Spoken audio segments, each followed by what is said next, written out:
Le puse los cuernos a mi esposo con mi compañero de trabajo, aunque él estuvo ahí para mí durante el cáncer. Nunca pensé que estaría escribiendo algo así.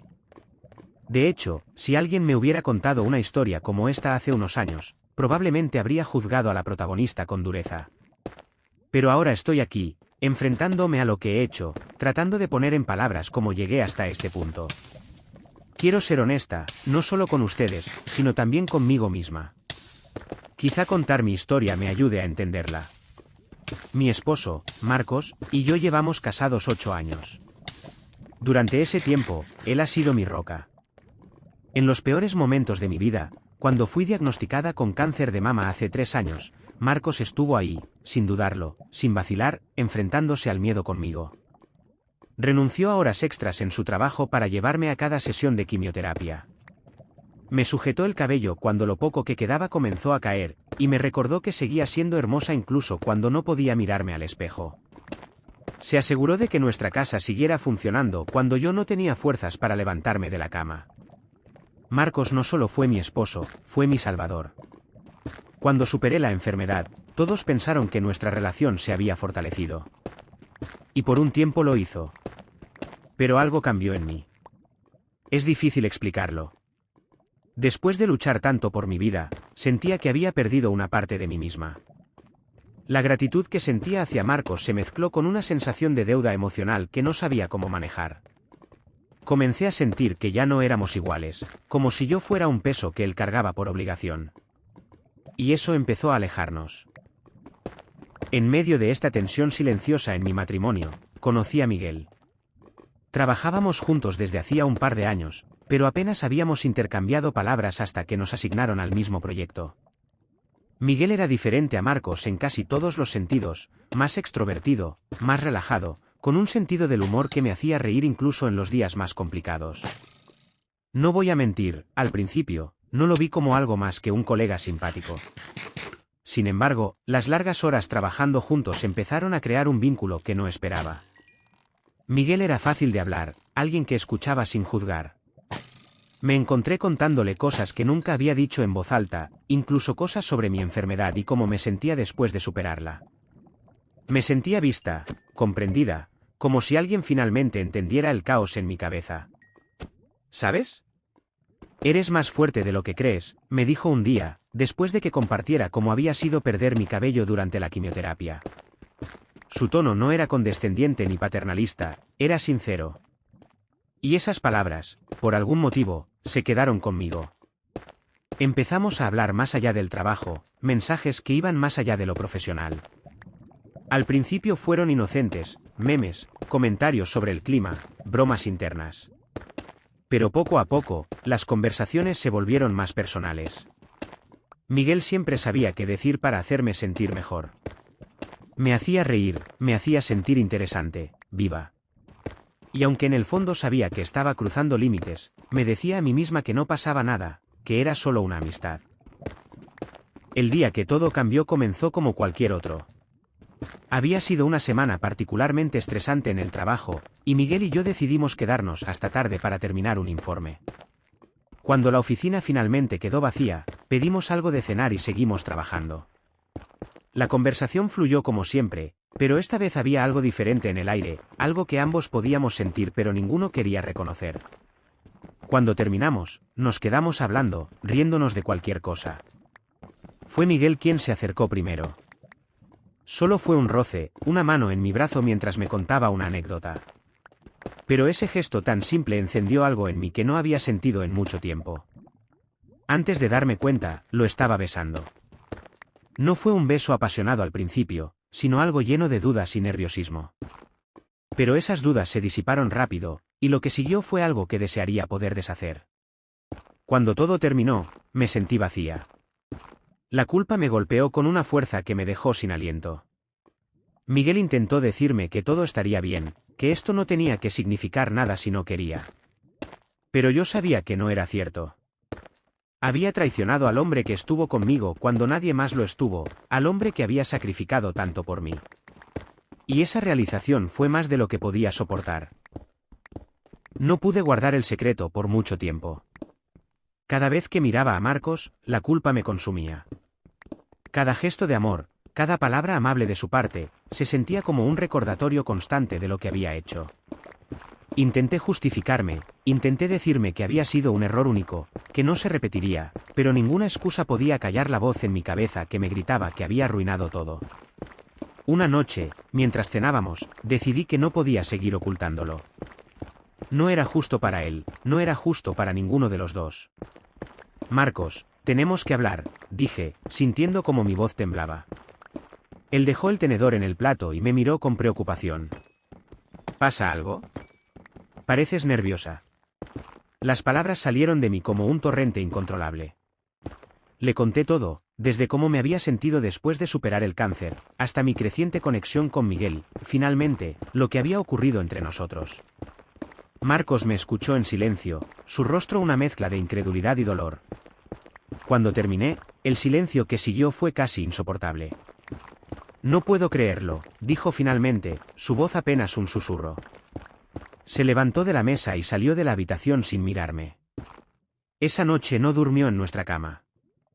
Lo escuché moverse por la casa, el sonido de sus pasos y de puertas cerrándose suavemente. Al día siguiente, sus ojos estaban rojos, y sus palabras eran frías, distantes. Me sentí como si una barrera invisible se hubiera levantado entre nosotros. Después de la confesión, nuestra casa se convirtió en un lugar frío y silencioso. Marcos evitaba hablarme, y cuando lo hacía, sus palabras estaban llenas de resentimiento. No lo culpaba. Había destruido su confianza, y no sabía si alguna vez podría recuperarla. Pero estaba decidida a intentarlo. Comencé a buscar terapia individual para entender por qué había hecho lo que hice. Aprendí que, aunque mi enfermedad había sido una prueba difícil, también había dejado cicatrices emocionales que nunca traté. Mi conexión con Miguel no era solo una traición, sino un intento desesperado de recuperar algo de la persona que sentía que había perdido durante mi lucha contra el cáncer. La terapeuta me ayudó a darme cuenta de que me había convertido en alguien que buscaba validación externa para llenar un vacío interno. Eso no justificaba lo que hice, pero me dio las herramientas para empezar a trabajar en mí misma. También me animó a hablar con Marcos de manera más abierta, a darle el espacio para expresar su dolor y su ira, aunque eso significara enfrentarme a sus palabras más duras. Marcos, al principio, se negó a considerar la terapia de pareja. Pero después de semanas de insistencia, accedió a intentarlo. Las sesiones no fueron fáciles. Cada conversación era como abrir una herida, pero también fueron necesarias para empezar a sanar. Él habló de cómo se había sentido durante mi enfermedad, de su miedo constante a perderme, y de cómo mi traición había destrozado su visión de nuestra relación. Yo, por mi parte, le pedí perdón una y otra vez, pero también entendí que mis palabras no serían suficientes. Tenía que demostrarle con acciones que estaba dispuesta a cambiar, que estaba dispuesta a luchar por lo que habíamos construido. Hoy, sigo viviendo con las consecuencias de mis acciones. Marcos y yo estamos trabajando en nuestra relación, pero no sé si alguna vez volveremos a ser los mismos. Hay días buenos, días en los que siento que hemos avanzado, y otros en los que el pasado se cierne sobre nosotros como una sombra. Algunas noches, cuando estamos juntos en silencio, me pregunto si alguna vez podrá mirarme sin recordar lo que hice. Pero también sé que estoy dispuesta a hacer todo lo posible para que eso suceda. Me aferro a los momentos en los que volvemos a reír juntos, a las pequeñas señales de que todavía hay algo que vale la pena salvar. No sé si merezco su perdón, pero estoy agradecida de que esté dispuesto a intentarlo. Esta experiencia me ha enseñado que el amor no siempre es suficiente, que las relaciones requieren trabajo constante y, sobre todo, honestidad. No puedo cambiar lo que hice, pero puedo aprender de ello. Y eso es lo que intento hacer, un día a la vez. Cada día es una oportunidad para reconstruir, para demostrarle a Marcos que su esfuerzo no es en vano, y para demostrarme a mí misma que puedo ser mejor. Han pasado 3 meses desde que mi matrimonio cambió para siempre. Desde el día en que le confesé a Marcos mi infidelidad, nuestra vida ha sido un torbellino de emociones, conversaciones tensas, y pequeños destellos de esperanza. Estos meses han sido los más difíciles de mi vida, pero también los más reveladores. Quiero compartir lo que ha sucedido, cómo hemos lidiado con las consecuencias y dónde estamos ahora. Durante las primeras semanas después de la confesión, nuestra casa se sintió como un campo de batalla silencioso. Marcos estaba distante, pero no enojado de una manera explosiva. Su enojo era más frío, contenido, y eso lo hacía aún más doloroso. Cada mirada suya era un recordatorio de la magnitud de mi traición. Cuando hablábamos, lo hacíamos con monosílabos, como si cada palabra costara un esfuerzo inmenso. La terapia fue un refugio, aunque también un lugar doloroso. Marcos se mostraba reacio a abrirse, pero cuando lo hacía, sus palabras eran como cuchillos. Nunca pensé que serías capaz de algo así, me dijo en una sesión. Siempre creí que, pase lo que pase, podría confiar en ti. Esas palabras me persiguen incluso ahora. Me di cuenta de que no solo había dañado nuestra relación, sino también su percepción de sí mismo y de nuestra historia juntos. Era como si todo lo que habíamos construido hubiera quedado manchado por mi error. A medida que pasaron las semanas, la tensión comenzó a ceder, aunque solo un poco. Decidimos establecer algunas reglas para nuestra convivencia mientras intentábamos sanar. Una de ellas era reservar tiempo para hablar sin interrupciones. Una vez por semana, nos sentábamos durante una hora a compartir cómo nos sentíamos, sin culpas ni interrupciones. Al principio, estas conversaciones eran difíciles. Hablar significaba enfrentar el dolor, pero también era necesario. Durante una de esas charlas, Marcos admitió algo que nunca había dicho. Cuando estabas enferma, tenía miedo todo el tiempo. Miedo de perderte, miedo de no ser suficiente para ti. Nunca lo dije porque pensé que debía ser fuerte por los dos. Sus palabras abrieron una puerta. Me di cuenta de que, aunque había sido fuerte por mí, también había sufrido en silencio. Nunca había reconocido plenamente su sacrificio, y esa omisión había contribuido a la distancia entre nosotros. A pesar de los pequeños avances, los desencadenantes eran inevitables. Un día, mientras limpiábamos el armario, encontré una vieja foto de nosotros. Era de unas vacaciones que habíamos tomado antes de mi diagnóstico, cuando todo parecía perfecto. Marcos la miró por un momento antes de guardarla en silencio. No dijo nada, pero su expresión lo decía todo: tristeza, nostalgia, y una pizca de amargura. Otro incidente ocurrió cuando, por casualidad, mencioné algo relacionado con mi trabajo. Aunque Miguel ya no estaba en mi vida, el simple hecho de hablar del lugar donde había sucedido todo era suficiente para tensar el ambiente. Decidí buscar un cambio. Apliqué para una transferencia a otro departamento, y eventualmente, la conseguí. Este pequeño cambio ayudó a reducir parte de la tensión, pero también me hizo reflexionar sobre cuánto había permitido que mi vida profesional invadiera lo personal. Un hito importante fue un fin de semana que pasamos fuera de la ciudad. Fue idea de Marcos, algo que me sorprendió porque había estado tan distante.